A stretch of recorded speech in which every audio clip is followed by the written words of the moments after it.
Tengo un reto enorme que es meter en 25 minutos una conferencia que realmente me tarda 45 minutos en hacer.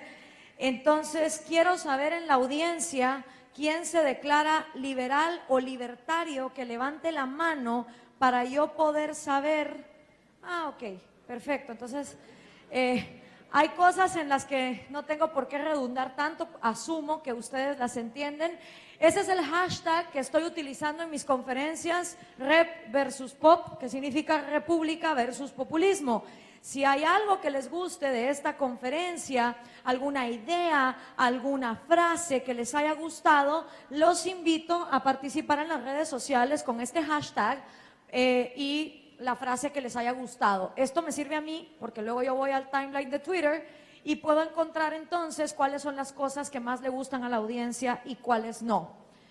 Esta es la conferencia República versus Populismo que estoy dando en toda América Latina. Y obviamente para hablar de América Latina agarro un punto en común que es España, ¿sí?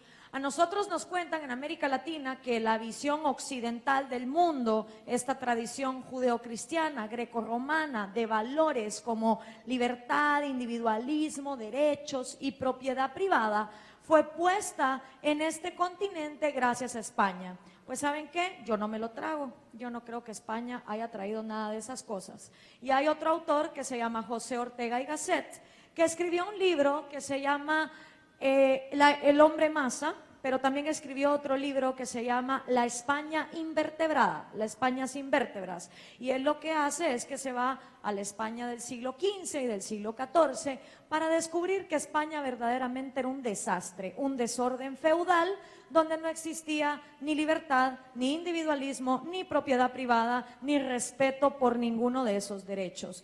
Entonces, España no nos pudo dar lo que España no tenía. Y en su lugar lo que España trajo fueron abusos económicos, sociales y políticos a los que este continente ya estaba acostumbrado. Porque la otra gran mentira que nos dicen es que los incas, los mayas, los aztecas vivían en una especie de pacifismo donde todos se agarraban de la mano y bailaban cumbayá alrededor del fuego. Y eso es completamente falso, ¿sí?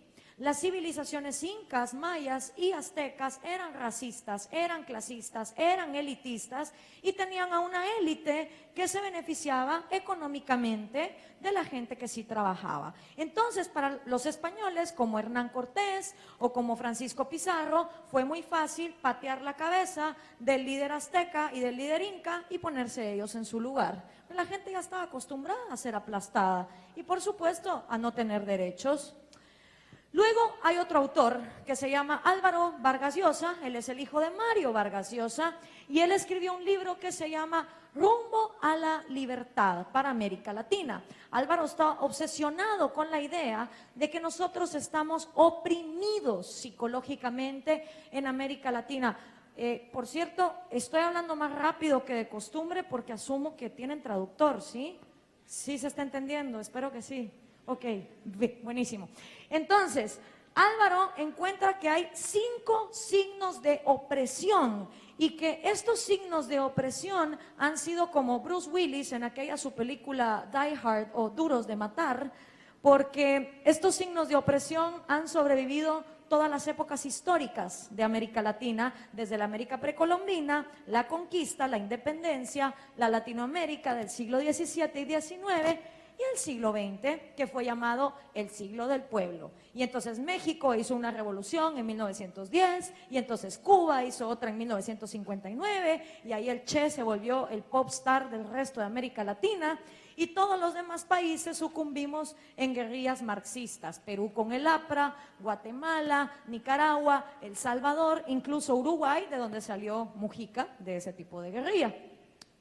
Entonces, ¿cuáles son estos principios de opresión? Como mi audiencia es liberal, creo que no es la primera vez que leen estos términos, lo cual es fantástico, porque yo hablo de esta historia para seducir y enamorar a la izquierda en mi audiencia, ¿sí? Al yo reconocer un pasado opresor, estoy admitiendo que hemos venido de un pasado donde han aplastado los derechos de los que la izquierda dicen el pueblo, ¿no? Entonces yo me encargo de hacer esto precisamente por eso, pero ustedes siendo liberales, pues creo que palabras como corporativismo, mercantilismo estatal, privilegio, transferencia de riqueza y ley politizada son cosas que ya saben, ¿cierto?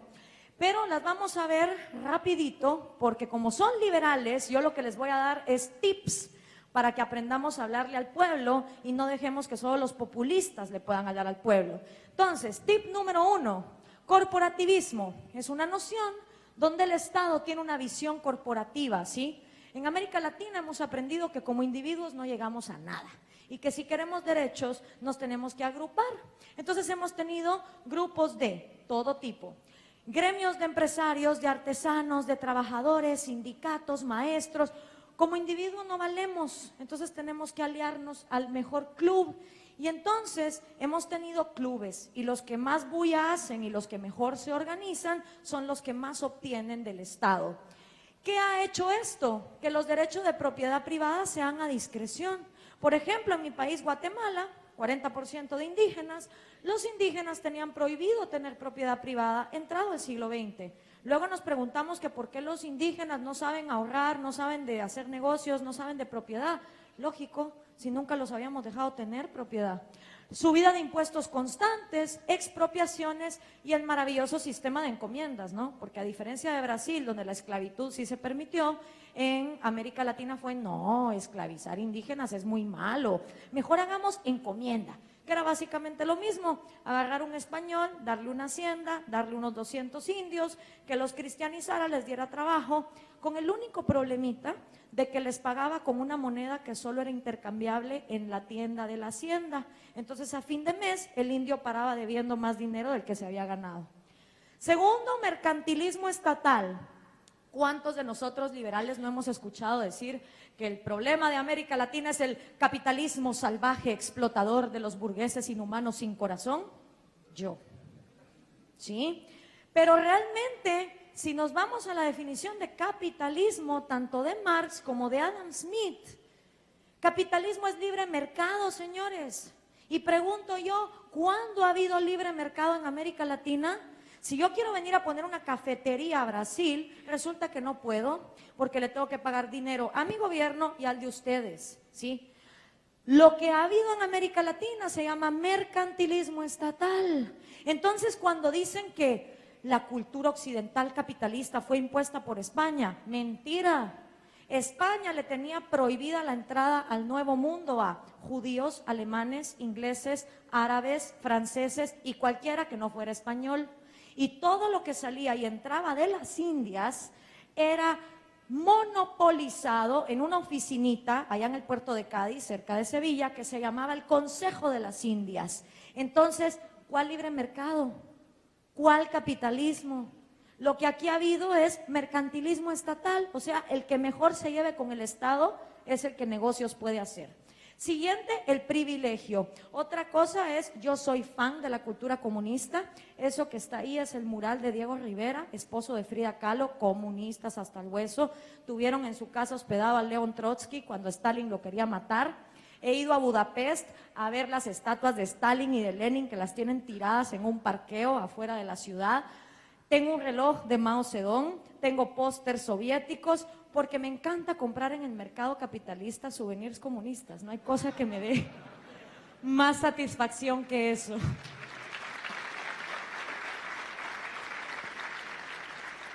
Y aparte porque para entender al enemigo hay que conocerle, hay que ir a los bares hippies, hay que ir a oír las cosas que los rastudos con la t-shirt del Che Guevara están hablando. De otra manera no les vamos a ganar la batalla. Entonces eso que está ahí, señores, representa a cabalidad la sociedad latinoamericana de privilegio. Privis viene de la palabra latín privado y legum viene de ley. Leyes para los privados. Volvemos al mismo objetivo. En América Latina la ley nunca ha sido igual, ¿sí? El noble es diferente del cura, el cura del guerrero, el guerrero del artesano, el artesano del plebeyo y el plebeyo del esclavo. ¿Cuántos abogados hay en la audiencia? Que levanten la mano. Yo no soy abogada. Ok, pues los abogados sabrán que en América Latina siempre ha habido códigos de leyes de acuerdo a tu color de piel, códigos de leyes para esclavos, códigos de leyes para indios, códigos de leyes para ladinos, o sea, nunca igualdad ante la ley. ¿Qué pasa cuando la ley es privilegio? No hay movilidad social, naciste pobre, te mueres pobre, naciste rico, pues te mueres rico. La otra cosa, mis queridos amigos liberales, es que en América Latina seguimos pensando que la riqueza se transfiere, ¿sí? No que se crea. Yo soy súper fan de Carl Sagan y de Cosmos, y un día, pues pensando, ¿no? El planeta Tierra, esta pelota azul que lleva 4.5 mil millones de estar dando vueltas. Y un día aparece la especie humana, de acuerdo a la creencia de cada quien y su preferencia, cómo apareció, pero un día aparece la especie humana. Y los cavernícolas en esa pelota azul, lo único que tenían eran fuego y cavernas. La pelota azul siempre ha tenido la misma cantidad de minerales, la misma cantidad de agua, la misma cantidad de tierra. ¿Qué ha hecho que el cavernícola solo tuviera fuego y nosotros hoy tengamos micrófonos, auditorios, universidades, electricidad, PowerPoint, pantallas? La hermosa cabecita humana. El único recurso inagotable que existe en este mundo, que es capaz de transformar lo que existe en algo que no existía. J.K. Rowling se estaba muriendo del hambre viviendo en el welfare state de Inglaterra. Se sienta un día en una cafetería y escribe un pequeño librito llamado Harry Potter. Hoy la mujer tiene más dinero que la reina de Inglaterra. Mark Zuckerberg quería evaluar quiénes eran las meninas más guapas de Harvard y se inventa la red social más grande que existe en la humanidad llamada Facebook, ¿sí? Steve Jobs tuvo una genial idea, juntar teléfono celular con internet, y el tipo hizo Apple, ¿sí? Entonces, por más de que los ejemplos son vastos de que la riqueza se crea, en América Latina no. En América Latina la riqueza se transfiere. Y durante siglos la riqueza se ha transferido de los pobres diablos indígenas que trabajan y se parten el lomo a la nobleza española. ¿Y qué promueve el populista? Bien original el populista. Pues que la riqueza se transfiera de los de arriba a los de abajo. Yo no creo que la riqueza se transfiere, señores. Yo creo que la riqueza se crea con la cabeza. Pero ¿cómo va a crear riqueza? Gracias. ¿Cómo va a crear riqueza una cabeza que está desnutrida, podrida de victimismo, amante del Che Guevara y que encima le lavan la cabeza de que tiene que haber un Superman que lo saque adelante?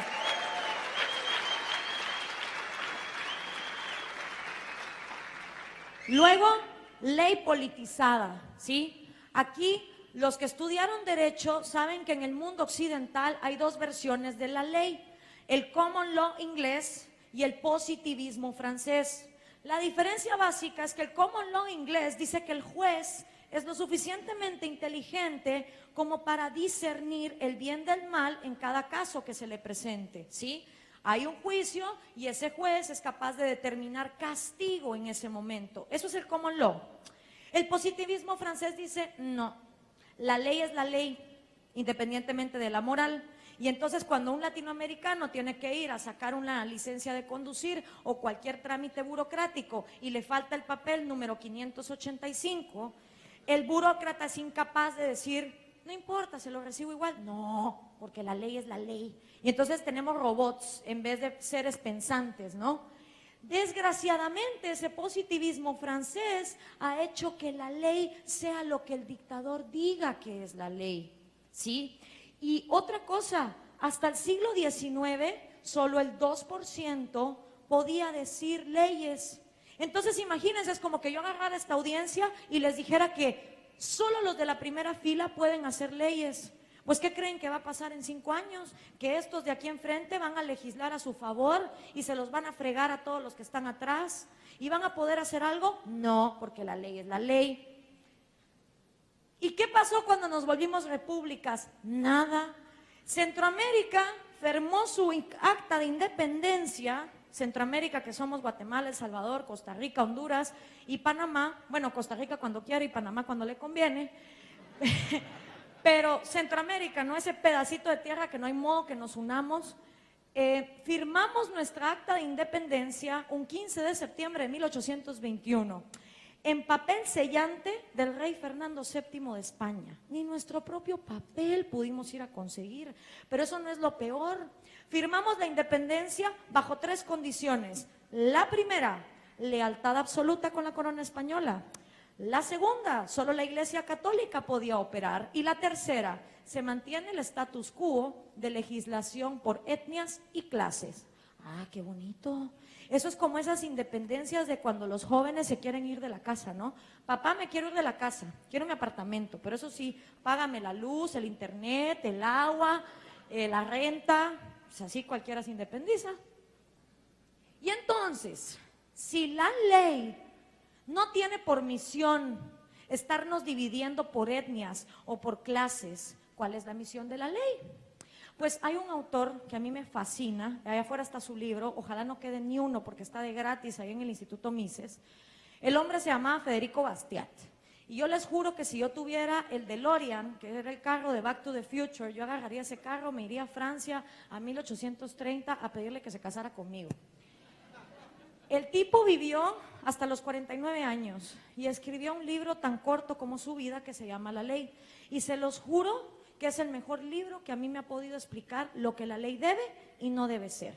Y entonces está esta frase que él tenía, que dice: la ley no tiene por misión regir nuestras conciencias, nuestras ideas, voluntades, instrucción, sentimientos, intercambios, dones o placeres. No, la ley no está para eso. La misión de la ley consiste en impedir que en esas materias los actos de unos atropellen los derechos de los otros. Página 53, traducido al portugués, allá afuera, Instituto Mises, que no quede ni un libro, por favor. La segunda, aquí me voy a enfocar en la que está arriba, es que la ley, dice Bastiat, en 1850, parece Latinoamérica hoy, se ha pervertido bajo la influencia de 2 fuerzas radicalmente diferentes. La primera, el egoísmo falto de inteligencia. La segunda, la falsa filantropía. A ver, ¿cuántos liberales aquí han coqueteado con el objetivismo de Ayn Rand y han leído alguna de sus obras? Perfecto. Entonces están bien conocidos con el concepto el egoísta racional, ¿sí? Hay una verdad a la que todo ser humano debe llegar a concluir en paz si es que no quiere vivir como un hipócrita. Y esa verdad, mis queridos amigos de Brasil, es que todos somos egoístas. Todos y cada uno de los 7,000 millones de seres humanos que habitamos este mundo somos egoístas y tenemos intereses propios, motivaciones propias y sueños propios. ¿Eso está bien o está mal? No, es solo una realidad y punto. ¿Y la aceptamos o no la aceptamos? Hay, por supuesto, personas que no la aceptan y salen con la maravillosa idea de no, yo voy a ser la primera sociedad que no sea egoísta. Esta gente, bien inteligentitos ellos, han sido gente como Stalin en la Unión Soviética, como Kim Jong-un, Kim Jong-un y Kim Il-sung en Corea del Norte, Fidel Castro en Cuba, Hugo Chávez en Venezuela. Y por más que vemos que el ser humano no deja de ser egoísta, ahí vamos como borregos la humanidad a creer que podemos tener una sociedad que no es egoísta. ¿Qué para pasando? Pues lo obvio, cuando estos desgraciados se ponen en el poder, solo ellos pueden ser egoístas y el resto de gente no. Y entonces ellos se vuelven la élite. Muy bonito, ¿no? Y lo otro, la falsa filantropía, ¿sí? Como se nos enseña que ser egoísta está mal y pensar en nosotros mismos es pecado, entonces todo el mundo va por la vida con la bandera de yo lo hago por el pueblo. Mentira, no lo hacen por el pueblo, lo hacen por ellos, pero suena más bonito en una sociedad hipócrita decir que es por el pueblo. Y entonces, cuídense brasileños y cuídense Latinoamérica entera de todos los políticos que dicen yo no tengo intereses personales. Mi interés es el pueblo y solo el pueblo y todo el mundo le aplaude. O la cantidad de ciudadanos en América Latina que dicen necesitamos un hombre bueno, un hombre que no piense en sí mismo, un hombre que se entregue al pueblo. Miren señores, a menos que sea un marciano. Ese hombre no existe, ni existirá, jamás.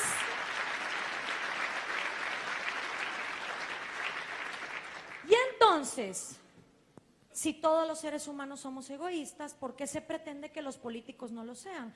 Miren, yo soy de las pocas que antes de meterme en esto, estudié la carrera de ciencias políticas y les juro que en tercer año de la universidad no es como que nos agarren, nos lleven a una clínica, nos sienten, nos pongan así el brazo, salga la enfermera y diga, a ver, le voy a inyectar. Listo, ya le saqué el gen egoísta, usted ya no tiene intereses personales, vaya, sea político. No, señores, eso no pasa, ¿sí? Los políticos también tenemos intereses personales. Lo que no se vale es quererse meter a política para jugar Monopoly con el dinero ajeno, ¿sí? Porque ese es el egoísta irracional. El egoísta falto de inteligencia piensa que su vida, su propiedad y su libertad está por encima de la de los demás. En cambio, el egoísta inteligente sabe que su vida, su libertad y su propiedad es igualitamente de importante que la del otro resto de 7,000 millones de seres humanos. O como decía Benito Juárez, el respeto al derecho ajeno es la paz, ¿ya? Entonces, yo tengo intereses egoístas.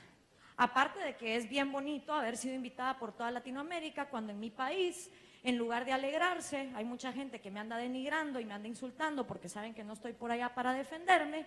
Pero aparte de eso, yo tengo un interés egoísta por el cual soy política. Pero mi interés no es robarle dinero a un pueblo desnutrido, miserable, ignorante y violento como Guatemala.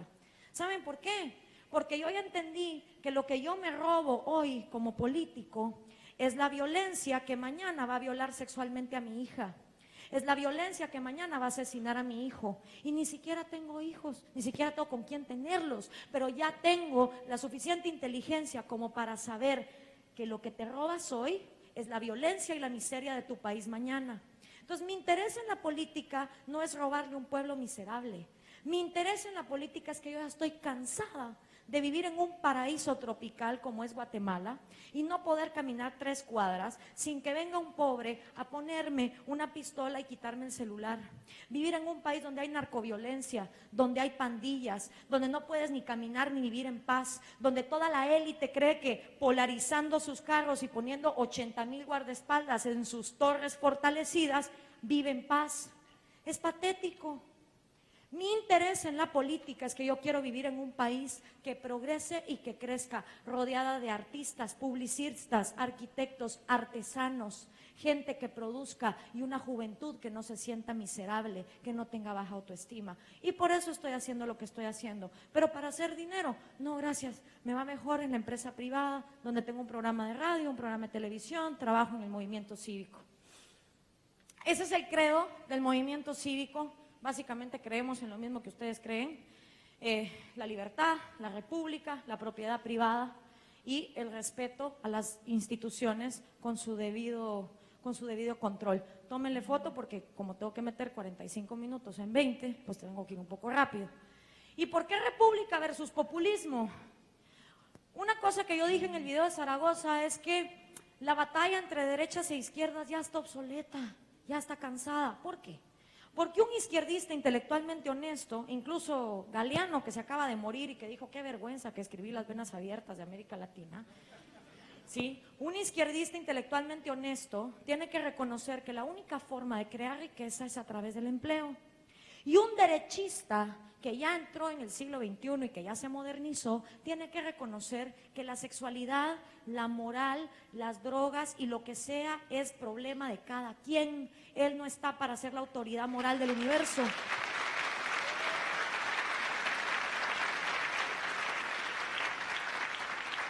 Entonces, si ese es un debate ya cansado, lo que nosotros proponemos en el movimiento cívico es hablar de república versus populismo. ¿Por qué? Porque la república promueve el diálogo, el equilibrio de poder, la meritocracia, no la dinerocracia. La meritocracia que hemos dejado tirada en América Latina porque nosotros nos fijamos en el color de piel de la gente, cuánto dinero tiene en la billetera, si su ropa es de marca o no es de marca, qué carro tiene, y todas esas estupideces han hecho que en América Latina no nos estemos enfocando en lo que la gente tiene en la cabeza, que es lo que realmente por lo que la gente vale. Yo soy mujer, pero estoy en contra de las cuotas. Estoy en contra de las cuotas para mujeres, para indígenas, para jóvenes, para minusválidos, para gays. A mí, el aparato reproductor sexual, la edad o el color de piel de alguien me vienen del norte a la hora de ponerlo en un puesto público. Yo lo que quiero saber es qué tiene en la cabeza y si tiene las ideas correctas.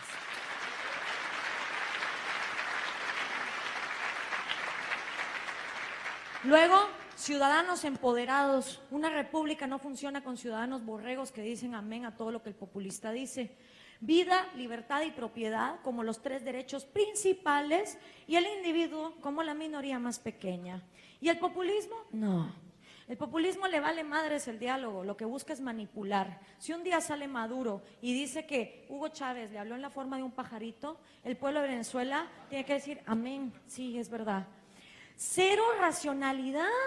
Miren, cada vez que yo voy a un país de América Latina, algo no falla. Se despierta la horda de troles, de perfiles falsos en Facebook y en Twitter, pagados por el gobierno de turno, los de Mujica, los de la Kirchner, los de Maduro, y todos hacen lo mismo, te insultan, te denigran, te aplastan, pero ninguno puede debatir con ideas. Es increíble, es como que les dieran el mismo manual.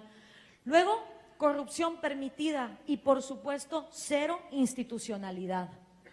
Y aquí les voy a dar, porque como ustedes son liberales, ya entienden que los derechos inalienables son esos 3 y que los otros derechos pues no salen de la nada, ¿no? Ya quisiéramos nosotros que los bebés salieran de su mamá y ya vinieran con un vale que dijera, vale por toda la educación de kindergarten, primaria, secundaria, universitaria, ya todo está pagado, ¿sí? O que las niñas nacieran con un vale de derecho a la vestimenta que dijera, vale por todo el shopping y zapatos que ella va a hacer por el resto de sus días.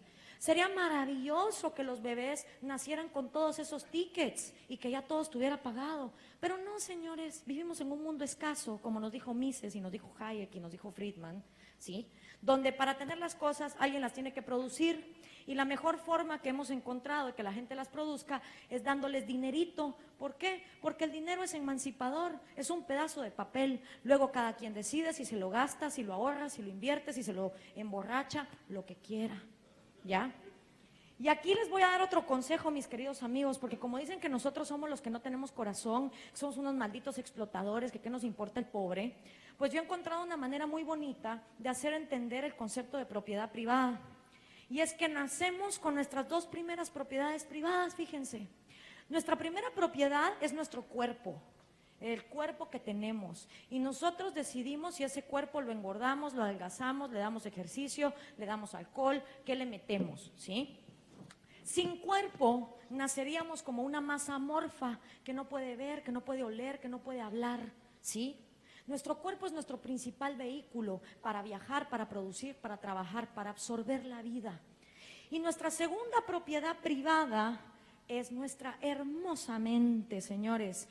Nuestra mente es como un software mental. El día que nacemos hace pling y se prende, como las computadoras. Y desde el día que nacemos, esa mente empieza a recolectar información, libros, conversaciones, películas, experiencias, muertes, divorcios, viajes, sensaciones, alegrías, tristezas. Y el día que morimos, ese software mental se apaga. Ese software mental es único en cada uno de nosotros, ¿sí? Mi pasado no es el pasado de nadie más en este mundo, el de ustedes tampoco. Y lo que cada uno de ustedes está procesando en su cabecita es completamente diferente. Alguien estará diciendo, wow, qué rápido hablan español. Alguien estará diciendo, ¿a qué hora me tengo que ir? Otro estará prestando atención, en fin. Ese software mental es el único lugar libre que tenemos. Como dijo Viktor Frankl en El hombre en busca del sentido, yo no sucumbí hasta los nazis porque no dejé que esclavizaran el único lugar libre que me quedaba, que era mi cabeza. Entonces, con ese concepto de propiedad privada, los izquierdistas hacen así, ¡oh! Y entonces ya les explico que con cuerpo y mente, primeras dos propiedades privadas, pueden adquirir todas las demás. Eso nos humaniza, nos da corazoncito a nosotros los liberales que dicen que somos tan desgraciados. Y por supuesto, la tercera, la libertad, porque de nada te sirve nacer, estar vivo, con cuerpo, con mente, si te ponen una cadena con una pelota de hierro y te esclavizan. No te puedes mover, no puedes hablar, no puedes trabajar. Lo maravilloso y hermoso de esos tres derechos es que cada uno los tiene sin atropellarlos en alguien más. Que yo esté viva no impide que ustedes estén vivos. Que yo tenga cuerpo y mente no impide que ustedes también. Y que yo me pare en Bempra Rúa y tener la libertad de expresarme como lo hice, no impide que ustedes también lo hagan. Esa es la maravilla de estos tres derechos. Pero ¿qué pasa? Hay gente que dice, no. Hay otros derechos, derecho a la educación, derecho a la salud, derecho a la vestimenta, derecho al trabajo, derecho a la vivienda, derecho a los juguetes y próximamente en la Carta de Derechos Universales de las Naciones Unidas, el derecho universal al Internet. ¿Y qué pasa con esos tres derechos? Pues que es bien fregado, porque imagínense que este lado de la sala pide derecho a la salud, ustedes los de enfrente derecho a la educación y ustedes los de allá derecho a la vivienda, ¿sí? Ok, para darle derecho a la salud a ellos, yo gobernante, voy a hacer que todos ustedes me paguen impuestos, ¿sí? Y les vamos a dar hospitales, médicos, enfermeras. ¿Y no los vuelve eso a ellos como ciudadanos VIP First Class? Y a ustedes los vuelve como ciudadanos de segunda categoría. Pues sí, ¿no? Entonces démosles derecho a educación a ustedes. Ustedes y ustedes van a pagar para que los del medio tengan escuelas, maestros y libros. Entonces como que ustedes se vuelven los ciudadanos VIP, ¿no? Y ellos ya no son, ya son como ciudadanos de segunda categoría. Bueno, entonces démosles derecho a la vivienda a estos que están acá. Y entonces todos ustedes van a pagar. Bueno, entonces ellos son los ciudadanos VIP. Y lo que los griegos vieron es, está fregado, porque a diferencia de estos tres derechos, los otros tienen que salir del dinero de alguien más. Entonces, o somos iguales ante la ley o no somos iguales ante la ley.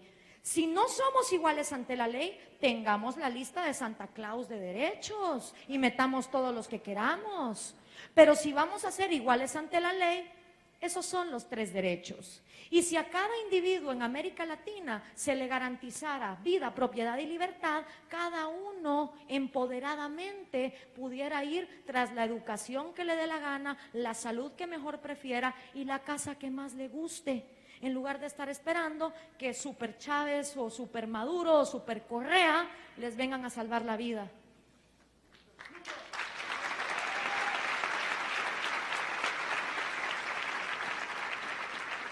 Y ya me quedé sin tiempo. Y bueno, la república, ¿no? Sí, sistemas separados, equilibrio de poder, tres derechos, las tres repúblicas que ha habido en la humanidad, la república romana, la república de Star Wars y la república gringa, siempre han caído por lo mismo, imperios. Obama, Darth Vader y Julio César, la misma cosa, ¿sí? Pero bueno, como ustedes son liberales y leen de historia, se los dejo para después. Luego el populismo, que obviamente empieza con la dicotomía de povo y antipovo. ¿Quién es povo? ¿Dónde vive povo? ¿Qué come povo? ¿Dónde trabaja povo? A mí me encantaría ir a la casa de povo, tocarle la puerta y decirle, ¿qué tal, povo? ¿Cómo andas? ¿Es verdad lo que dice Cristina Kirchner de ti? ¿Lo que dice Evo Morales? ¿Lo que dijo Hitler o Stalin? Povo, todo el mundo habla en tu nombre, pero pareciera que tú nunca hablas en tu nombre, ¿no? Pues no. Povo no existe, povo no come, povo no piensa, povo no llora. Povo es una palabrota con la que los populistas manipulan masas. Lo que habemos son individuos. Ese es el manual del populista, lo pueden ver en otras conferencias.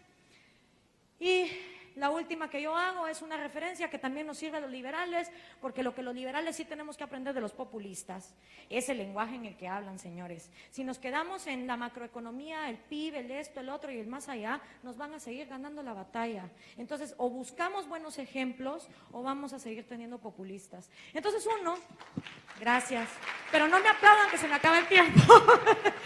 Uno que a mí se me ocurrió es decir que la república es como el árbitro, ¿sí? Concibe al gobierno como un árbitro. donde los ciudadanos están jugando en la cancha y el árbitro está para pitar cuando algún desgraciado patea la vida de uno, arremete contra la libertad del otro o empuja la propiedad privada del otro.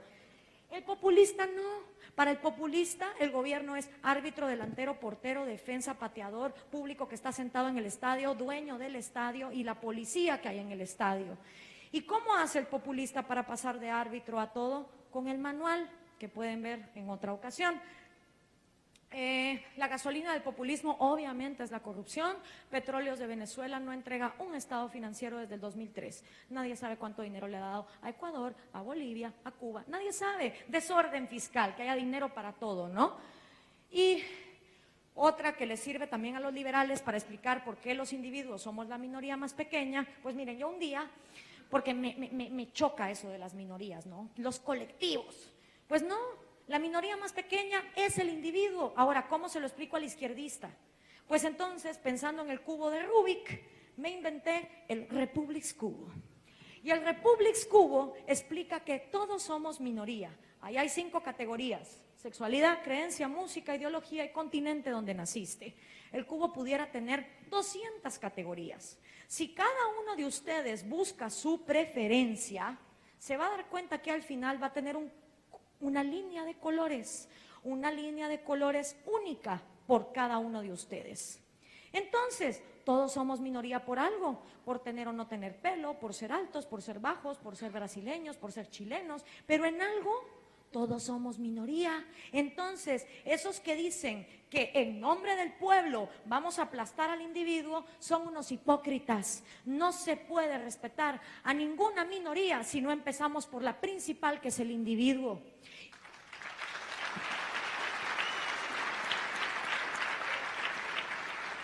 Y por último, porque ya me van a bajar de aquí, el peor daño que está haciendo el populismo, señores, no es político, ni es económico, ni es legal.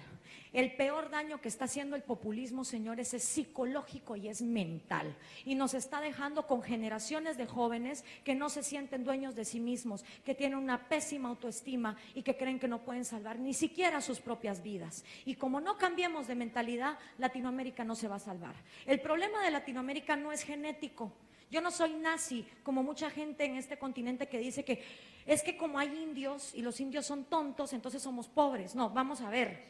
Al indio lo que pasa es que lo alimentan mal, le dan pura masa y grasa, porque yo no sé la Bolsa Familia, pero la Bolsa Solidaria de Guatemala, si ustedes la abren, es pura masa y grasa.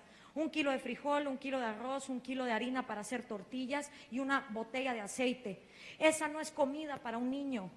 Un niño necesita verduras, frutas, carne. Eso no es lo que trae la bolsa. La bolsa trae a largo plazo diabetes, obesidad y problemas del corazón, ¿sí?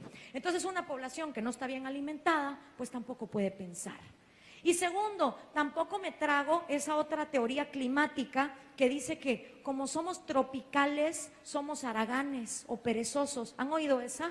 Que dice que como vivimos en el trópico, entonces somos perezosos. Pues no, tampoco me la trago. Y tampoco creo que nuestro problema sea de recursos. Somos de las regiones más ricas del planeta, señores. Yo creo que el problema de América Latina es psicológico y es mental. Y todo empieza con una educación de victimismo, ¿sí? A nuestros niños y a nuestras universidades les enseñan a ser víctimas desde ahí. ¿Cuántos padres de familia se toman la misma dedicación que se toman para poner la comida que llevan a la escuela o la mochila del superhéroe del año para que al niño no le hagan bullying? ¿Cuántos de esos padres se toman la misma dedicación en abrir el libro de texto de historia o estudios sociales de sus hijos en 5º primaria o en 6º primaria para saber qué cuento les están contando? ¿Víctimas de qué los están haciendo? ¿De los españoles? ¿De los yanquis? ¿De los oligarcas? ¿De los burgueses? Porque es en las escuelas, señores, incluso en las escuelas privadas, donde muchos de ustedes están pagándole a profesores que admiran al Che Guevara y que lo que están haciendo es generando ejércitos de comunistas resentidos y marxistas. Estas víctimas...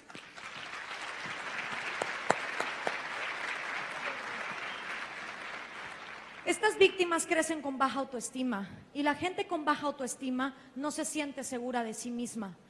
La gente insegura de sí misma siempre, con tal de pertenecer a la sociedad, no es capaz de llegar a sus propias conclusiones. Y lo que es peor, le tienen pánico a tomar riesgos, sobre todo riesgos financieros. Díganle ustedes a una persona que no tiene autoestima, que es insegura de sí misma, que invierta dinero para poner su propia empresa. No, estás loco. Yo poner de mi dinero, no. Y si me voy a la bancarrota, bueno, pues hay gente que fracasa. No, no, no, no, no.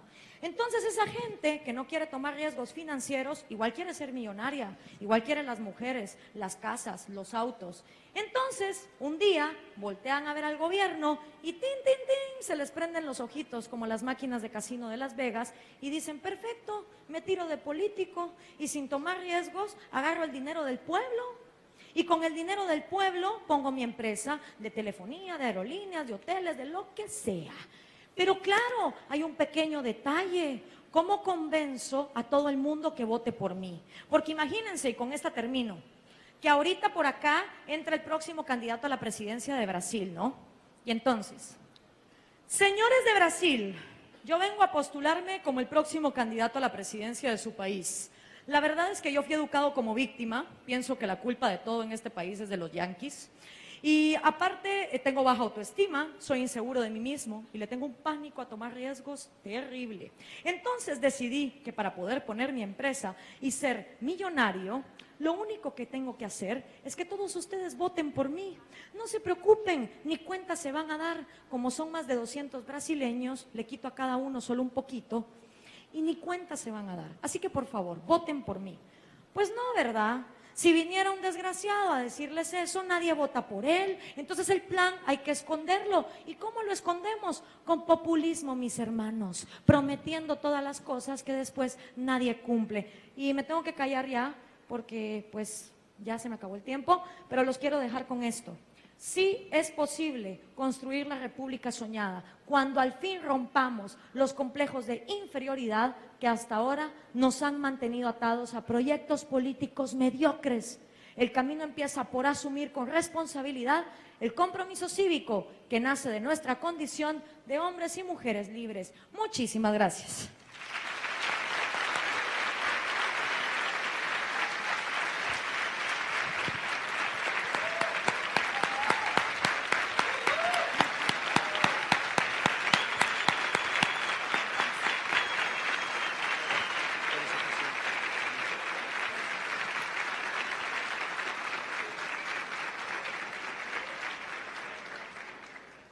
Boa noite, eu estava preocupado porque eu esqueci de fazer a apresentação formal da Glória, mas eu acho que ela se apresentou com as suas próprias palavras. Inclusive veio uma sugestão aqui que se houver o apoio da plateia, nós podemos propor uma troca para Guatemala e solicitar a vinda permanente da Glória para Porto Alegre. E em seu lugar, podemos mandar a deputada Manuela Dávila.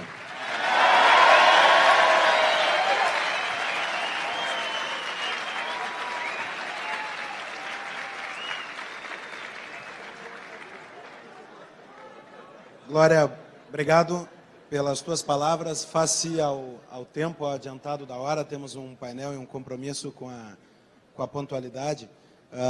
Eu recebi muitas perguntas para ti, mas eu gostaria de resumi-las em apenas uma que tem duas facetas. Você acompanhou a manifestação em São Paulo no dia 12 de abril, e a pergunta que eu gostaria de te fazer é como tu vês o Brasil nessa luta entre república y populismo y cómo salir del populismo. Pues a diferencia de otros países en América Latina, donde solo veo el lado populista, en Brasil lo veo como un tablero de Risk, ¿no? De ese juego de mesa, donde de este lado está el frente populista y de este lado se está formando un frente por la república. Realmente es de admirar, realmente es sorprendente. Ya quisiera yo que en otros países de América Latina la gente se levantara con el furor con el que se están levantando en Ven pra Rúa. Obviamente ahorita el objetivo es Fora Dilma, pero lo que es imperante en estos movimientos es que haya un objetivo que una a todas las voluntades en común si es que no queremos que el movimiento decaiga. Entonces, en nuestra experiencia en el MCN, ese objetivo ha sido la república. Respiramos, nos movemos y trabajamos por la república y hemos logrado articular a diferentes intereses y diferentes pensamientos bajo ese objetivo común. Creo que es el momento donde Fora Dilma se transforme en protesta hacia propuesta, con un objetivo que los una a todos. Gracias.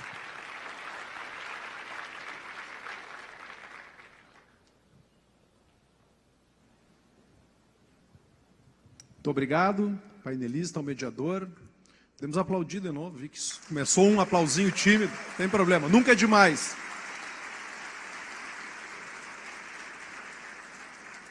Então, vamos agora para o painel de encerramento do Fórum da Liberdade, evento que esse ano aborda o tema Caminhos para a Liberdade. Esse último painel tem como tema Liberdade de Expressão, hashtag nas ruas pela liberdade. Compõem o palco os senhores Marcel Van Hatten, Catalina Bottero, Eduardo Peninha Bueno, Kim Kataguiri, Hélio Beltrão. Por favor, ocupem os seus lugares.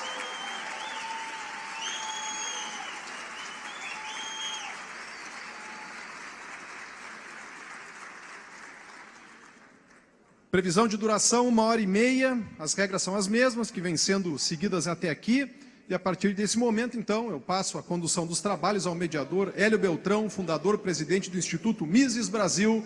Bom painel a todos. Boa tarde, senhoras e senhores. Boa tarde. A internet deu à sociedade a possibilidade de comunicar ao mundo todo a sua opinião, as suas divergências e as suas propostas. Com ela, a voz do povo tornou-se mais forte. Mas agora ocorre também o caminho inverso. Do mundo virtual, a indignação toma as ruas como há muito não se via neste país. Um momento de inflexão na democracia brasileira iniciou-se em junho de 2013. As manifestações daquele ano levaram milhões de cidadãos às ruas para expressar sua indignação e descontentamento com o rumo da nação. Neste ano, os protestos tomam conta das principais capitais do Brasil. E neles é unânime o desejo por mudança e por um país melhor. Em um país livre e próspero, a liberdade de expressão é um direito inalienável. A sociedade brasileira não vai mais tolerar restrições à sua capacidade de apontar os erros e abusos de qualquer governo, seja no mundo virtual, seja nas ruas. Mas a luta pela liberdade de expressão é uma constante no Brasil e no mundo. O povo precisa estar sempre atento aos que querem tolher a voz dos indivíduos.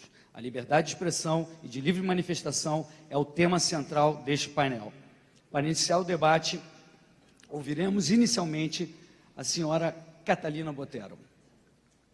Catalina Bottero é colombiana, formada em Direito pela Universidade de Los Andes e pós-graduada pela mesma instituição, além de ter feito pós-graduação em Madrid, na Universidade Complutense, na Universidade Carlos III e no Centro de Estudos Constitucionais. É especialista em Direitos Humanos e em Direito Internacional e professora da Universidade Externado Law School, na Colômbia.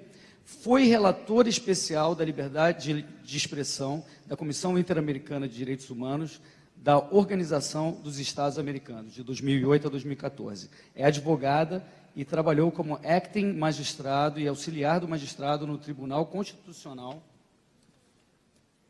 da Colômbia por 8 anos.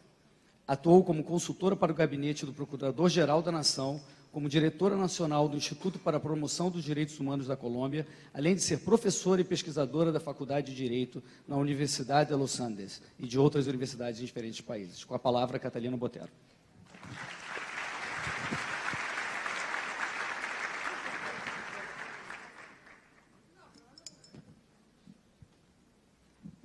Hola, buenas noches o buenas tardes. ¿Sí?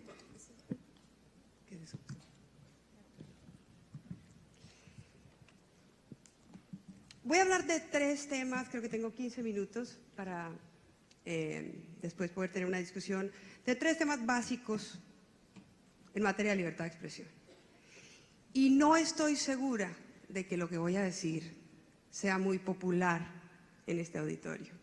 Pero en un foro por la libertad, supongo que esto se vale decir cosas que no son populares. Voy a hablar primero de qué hablo cuando hablo de libertad. Me voy a referir primero a eso, porque aquí se ha dicho mucho y se han dicho muchas cosas en nombre de la libertad. Y yo no estoy de acuerdo con muchas de las cosas con las que se han dicho acá. Hay otras con las que estoy de acuerdo. No quiero que me linchen de entrada. Pero hay cosas con las que no estoy de acuerdo. Y entonces yo creo que lo primero es que nos pongamos de acuerdo sobre qué entendemos por libertad. Lo segundo es cuáles son los grandes riesgos de la libertad en América Latina, y me han pedido que hable de eso porque tengo una experiencia de 6 años en la materia. Y lo tercero es si hay caminos para la libertad de expresión en América Latina. ¿De qué hablo cuando hablo de libertad? Y no me voy a referir a grandes teorías, voy a referirme a aspectos prácticos. Porque hay gente que critica a Venezuela, pero que le parece muy bien lo que pasó durante la era de Augusto Pinochet.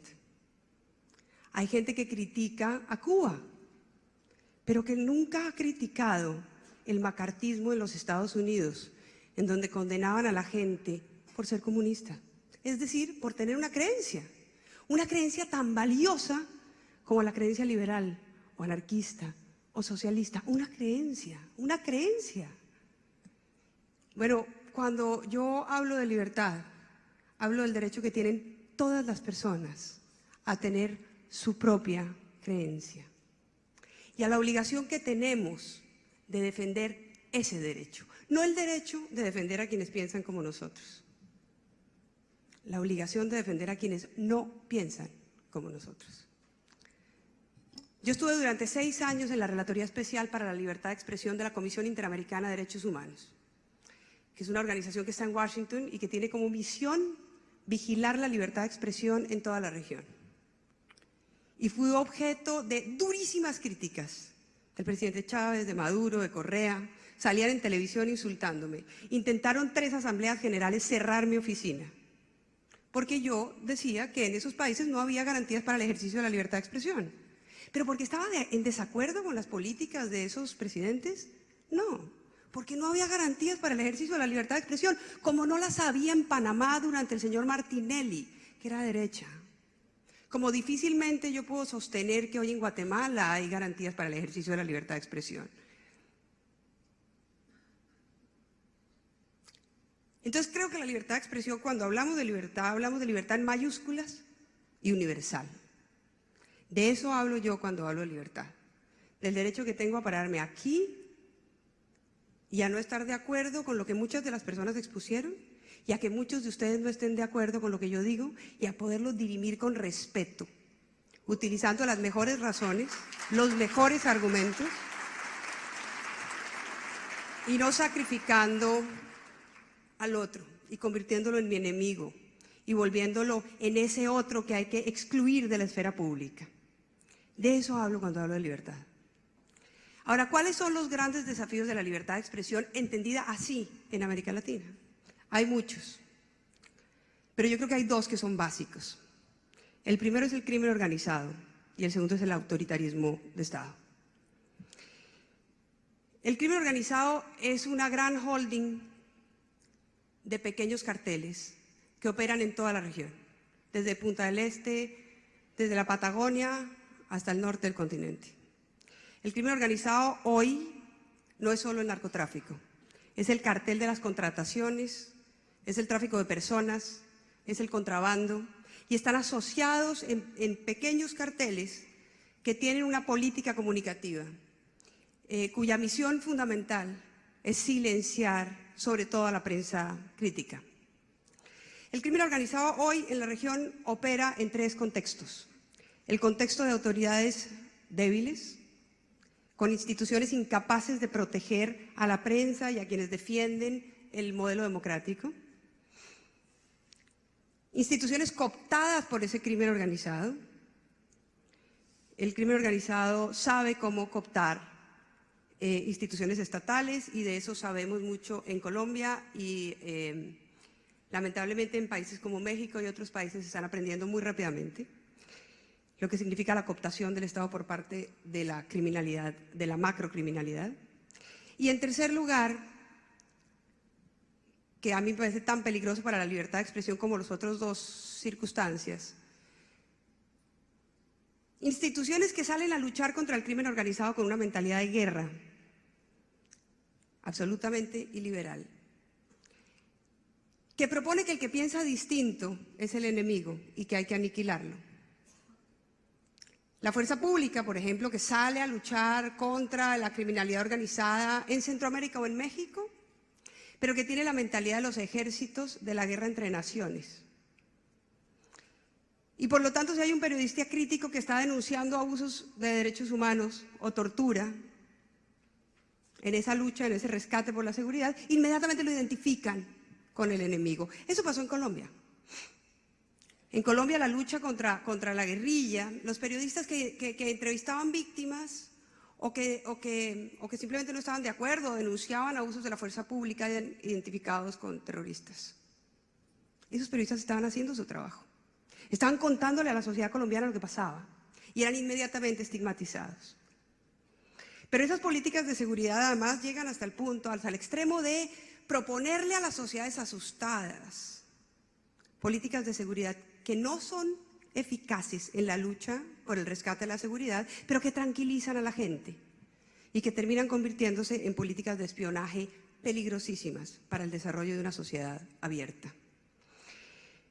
Esos tres desafíos no son menores, es decir, el crimen organizado en cualquiera de esas tres hipótesis, con instituciones débiles, con instituciones cooptadas o con instituciones que no saben rescatar la seguridad en el contexto de una sociedad democrática, ha generado enormes zonas grises, negras, en materia de información. Hay enormes porciones del territorio en las Américas en donde no sabemos qué está pasando, que están totalmente capturadas por esa criminalidad. Y eso no solamente representa un problema muy serio para la libertad de expresión, sino para toda la institucionalidad democrática, para todo ese catálogo de derechos en el que yo sí creo, como por ejemplo el derecho a la educación, que debe ser defendido, a juicio de personas como yo, por la institucionalidad democrática. Todo eso está amenazado cuando hay una captura del crimen organizado. No solo la independencia del Poder Judicial, no solo los derechos civiles y políticos, por supuesto, no solo la propiedad, sino todos los otros derechos que dependen de las rentas estatales, porque esta gente lo que hace fundamentalmente es capturar rentas. El segundo gran desafío es el autoritarismo de Estado. Y esto no tiene un sello ideológico, como la libertad no tiene un sello ideológico. De la misma manera que yo no creo que uno deba defender solamente la libertad de quienes piensan como uno, también creo que no solamente viola la libertad aquel que piensa distinto a uno. Creo que en la región tenemos suficientes ejemplos de gobiernos de izquierda y de derecha que han violado los elementos centrales del derecho a la libertad. Y creo que no podemos ponerle un sello ideológico, a pesar de que Ecuador, Venezuela, Nicaragua intentaron durante 6 años cerrar mi oficina por decir esto mismo que estoy diciendo acá. El autoritarismo se refleja hoy, como ya lo han dicho varias veces en este foro el día de hoy, de una manera particular. Hay un autoritarismo 2.0 y yo en eso estoy de acuerdo, que es un autoritarismo en las Américas que se mueve dentro de las reglas formales de la... No es propiamente un Estado de Derecho, pero digamos, de las leyes. Pero para eso modifican todo el marco jurídico. Y aquí quiero poner algunos ejemplos de cosas que pasan en el vecindario y que no son motivo de reflexión constante por el vecindario. Y a mí me parece muy grave porque hay un proceso de degradación profunda del Estado de Derecho. En países como Ecuador, por ejemplo, ni hablar de Venezuela, en Cuba no existe la libertad de expresión, simplemente no existe, no hay ninguna garantía, no hay ningún derecho, no hay independencia del Poder Judicial, no tienen tampoco esa pretensión. En países como Ecuador o Venezuela pasan cosas como las siguientes. Sale una ley, que es la Ley de Comunicaciones en Ecuador, que establece la obligación de todos los medios de comunicación de publicar las informaciones de interés público. Eso dice la ley. Todos los medios de comunicación, todos escritos, hablados, todos tienen la obligación de publicar información de interés público. ¿Quién define qué es obligación de interés público? El gobierno. Entonces el presidente de Ecuador ve a Chile, no pasa nada, no hay ninguna noticia, ningún medio lo reporta porque a nadie le importa, porque no es importante. Le entregan un título en una universidad. Cuando el presidente vuelve, se encuentra con que no hay titulares en los periódicos sobre su viaje a Chile, porque evidentemente no hay noticia, y abren procesos contra todos los medios de comunicación, porque para el gobierno el viaje del presidente a Chile era una noticia de interés público que debía ser reportada a través de grandes titulares. Y entonces los periódicos se ven obligados a pedir disculpas, a pedirle perdón. El presidente tiene una particular obsesión porque le pidan perdón. Se ven obligados a pedir perdón y a publicar titulares sobre noticias inexistentes. Todo dentro de un marco legal porque han logrado reformar la ley y capturar a las instituciones judiciales que son las encargadas de verificar si esas leyes cumplen con la Constitución y las normas internacionales de derechos humanos. Pero no solamente logran, a través de esos mecanismos, silenciar a la prensa o controlar la libertad de expresión. Tiene una política de comunicaciones que está destinada a estigmatizar, a impedir el debate y la deliberación democrática. Utilizan todo el aparato de control estatal para silenciar a las personas que piensan distinto, para estigmatizarlas, para burlarse de ellas. Y con eso lo único que hacen es generar un riesgo enorme para cualquier persona que se atreva a disentir. Pero además cierran las organizaciones no gubernamentales para que no puedan ejercer ningún tipo de política de control al gobierno. Las cierran, por ejemplo, porque sacan leyes que dicen que las organizaciones no gubernamentales como el Instituto de Empresa o cualquier otra organización sin ánimo de lucro, no pueden hacer política. Y como para ellos todo hace parte de hacer política, porque si uno entiende la política en un sentido amplio, todo hace parte de hacer política, entonces 2 personas de una organización indígena participan en una manifestación en contra del presidente Correa, de una política extractiva del presidente Correa, y como participan en esa manifestación se entiende que están haciendo política, y como esas 2 personas están haciendo política, la organización está haciendo política, y como la organización está haciendo política, la cierran 24 horas después. La organización ambiental más importante de ese país. Entonces controlan al individuo, controlan las organizaciones, controlan los medios de comunicación, establecen, por ejemplo, políticas de autocensura que llegan incluso a controlar el humor, que es algo particularmente diciente. Cuando un régimen le tiene miedo a la risa, y le tiene miedo a los caricaturistas, y le tiene miedo a las personas que hacen reír a la sociedad del poder, es porque está en una situación de enorme debilidad. Y eso es lo que pasa en algunos de estos países, en donde sancionan a los caricaturistas, pero la sanción sobre todo se impone a los medios de comunicación, para obligar a los directivos a censurar a sus propios caricaturistas. Es decir, en Ecuador, por ejemplo, 3 personas denuncian al presidente Correa porque consideran que el presidente Correa tomó una decisión en un momento en donde el gobierno ecuatoriano dice que hubo un intento de golpe de Estado, hay gente que no está de acuerdo con eso, y considera que el presidente Correa tomó una decisión que generó la muerte de unas personas. Y lo denuncian ante la justicia, van a un juez, a un fiscal y le denuncian al presidente. Por supuesto, esa denuncia nunca prospera. Esas 3 personas después son declaradas culpables de injuria contra el presidente por haberlo calumniado a través de una demanda judicial, pero además una de esas 3 personas que es periodista, su vivienda es allanada y un caricaturista hace una caricatura sobre el allanamiento de la vivienda de este periodista y caricaturiza todo el proceso absurdo del abuso de poder que supone el allanamiento de este periodista. Poco tiempo después el gobierno le ordena al caricaturista que rectifique y le impone al diario una multa de $100.000. Y estamos hablando de diarios que están totalmente ahorcados, que no reciben publicidad oficial, que casi no reciben publicidad privada, porque cualquier empresa que patrocine esos diarios, que haga publicidad en esos diarios, es castigada por el Ejecutivo, que además han sido objeto de una ley que impide que quien tiene más de un porcentaje, si no recuerdo más del 6% de las acciones de un medio de comunicación, no puede tener ningún otro negocio. Es decir, si se trata de un periodista que está casado con una mujer que tiene una panadería, esa mujer tiene que vender la panadería o tiene que separarse de la señora, porque nadie puede tener un negocio distinto al de los medios de comunicación. Los ahorcaron económicamente, los reventaron económicamente y aparte les ponen multas de esa naturaleza. Por supuesto, eso lo que genera en la mayoría de los diarios es un proceso enorme de autocensura. Ese es el tipo de restricciones 2.0 que se producen en la región. Aparte, por supuesto, de las más graves, que son el encarcelamiento de la gente que piensa distinto, de los líderes de oposición o incluso de periodistas por haber hecho denuncias de corrupción, a través de leyes que estaban totalmente en desuso, que tienen un origen en la conquista, digamos, en la España de la que se hablaba hace poco, que yo estoy de acuerdo que no es necesariamente la mejor herencia que tenemos, utilizando esas leyes que estaban dormidas, que no se utilizaban, se encarcela a las personas que piensan distinto o que insultan a los mandatarios. Ese es el tipo, y todo dentro de la ley, todo dentro del marco de la ley, todo dentro del marco de la legalidad, apelando a la legitimidad de origen que son las instituciones. Bueno, es que la democracia no son solo elecciones. Y estas personas creen que una vez llegan al poder,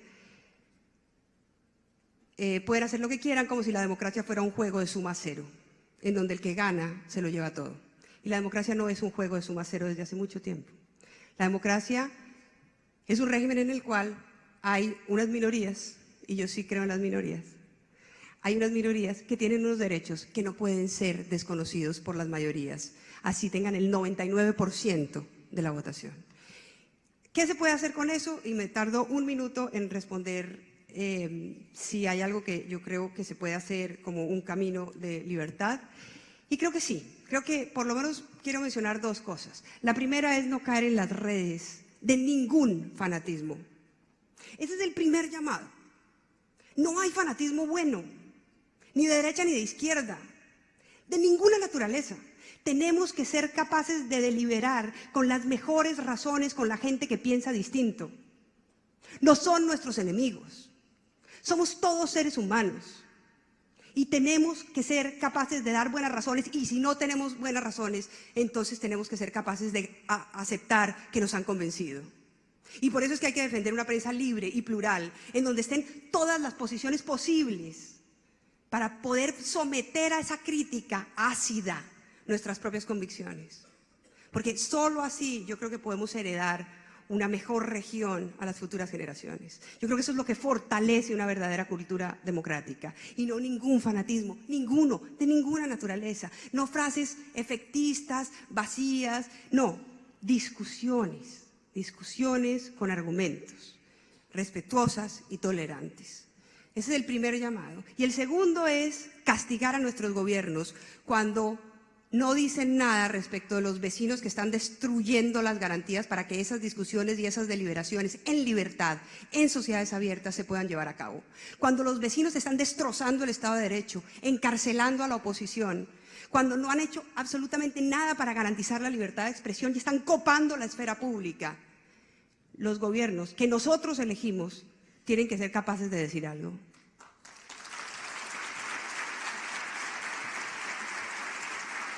Y creo que hay que cobrarles el silencio cómplice que han tenido con la degradación del Estado de Derecho en la región. Muchas gracias.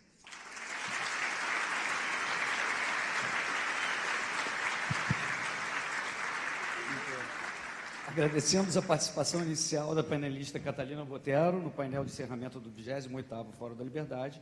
Ouviremos a seguir o painelista Eduardo Peninha Bueno, que é escritor, jornalista, editor e tradutor. Autor da coleção Terra Brasilis, sobre a história colonial do Brasil. Tornou-se um dos maiores fenômenos editoriais do Brasil. Os 3 primeiros volumes da coleção venderam quase 1 milhão de exemplares. E falando de coisas do século XVI, de Náufrago, editou mais de 200 títulos de autores brasileiros e estrangeiros nas principais editoras brasileiras. E nos últimos 10 anos escreveu 15 livros. Atualmente participa do programa Extraordinários do canal Sport TV e está escrevendo seu primeiro romance histórico. Entre os inúmeros prêmios e menções honrosas recebidos por Eduardo Bueno estão um Prêmio Jabuti, o mais importante do mercado editorial brasileiro, e a Ordem do Mérito Cultural, a mais alta condecoração cultural do país. Com a palavra, Peninha.